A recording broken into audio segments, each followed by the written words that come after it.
If your waist is stuck, stop blaming your discipline for a second. You can eat less, add cardio, and still keep storing fat in the same place.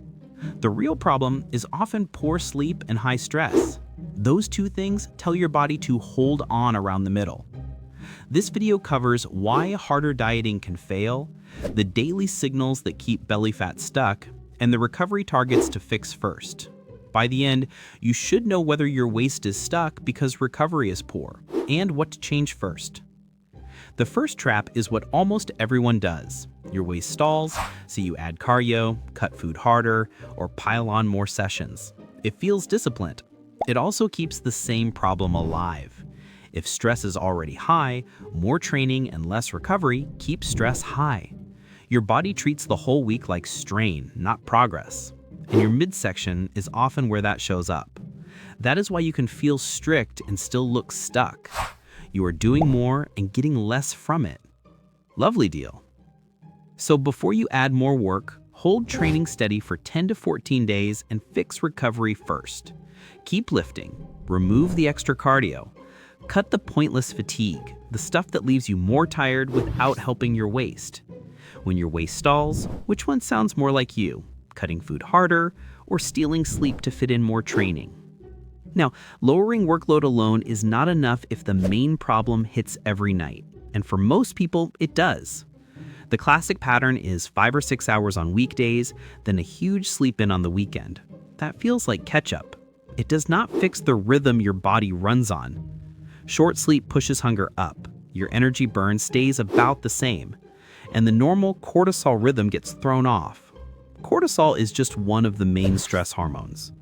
When that rhythm gets messy, belly fat gets harder to lose, so your waist can gain or just sit there even when you swear you are not eating much more. Here's the part worth paying attention to. 2 weeks of sleeping 4 hours instead of 9 grew visceral belly fat while energy burn stayed the same. That's the fat deep in the abdomen, the kind that thickens your waist. So the fix is not vague. Protect a consistent 7 to 9 hour sleep window every night. Same bedtime, same wake time. Treat 7 to 8 hours as the floor that matters most. One useful detail here. The benefit seems to level off around 8 hours. You do not need to turn sleep into a full-time job. You just need it regular.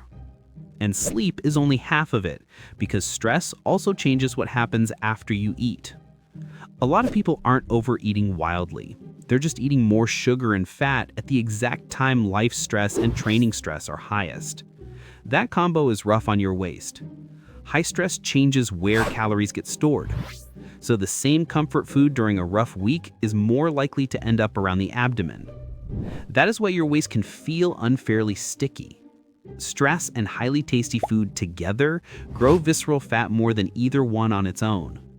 So that rough week of poor sleep, hard training, and reward snacks is not harmless.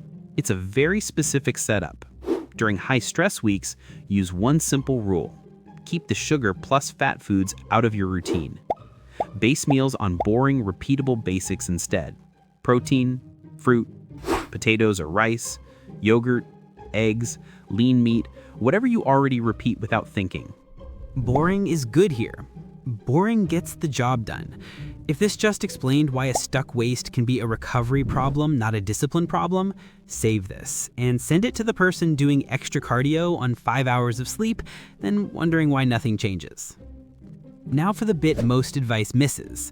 Your body is not only storing belly fat more easily, it also makes that fat harder to use. Under chronic stress and sleep debt, insulin runs higher and fat release works worse. Insulin is the hormone that helps deal with food after you eat. And when it stays high too often, abdominal fat becomes easy to store and harder to pull from. That is the real reason some people feel cursed at the waist. They are not cursed. They are getting the same signal every day, and that signal keeps telling the body to store and hold. And this is not just about eating more when tired. Even after accounting for body fat, food intake, and activity, short sleep still tracks with more visceral fat. That is why some very disciplined people feel especially stuck through the middle. If you miss this, you keep grinding harder while your body keeps defending the same midsection. If you fix it, you finally address the real signal instead of blaming your willpower. So for the next 2 weeks, keep calories controlled, but make recovery the first target. Get a consistent 7 to 9 hours. Do one non-negotiable 10-minute wind down every night.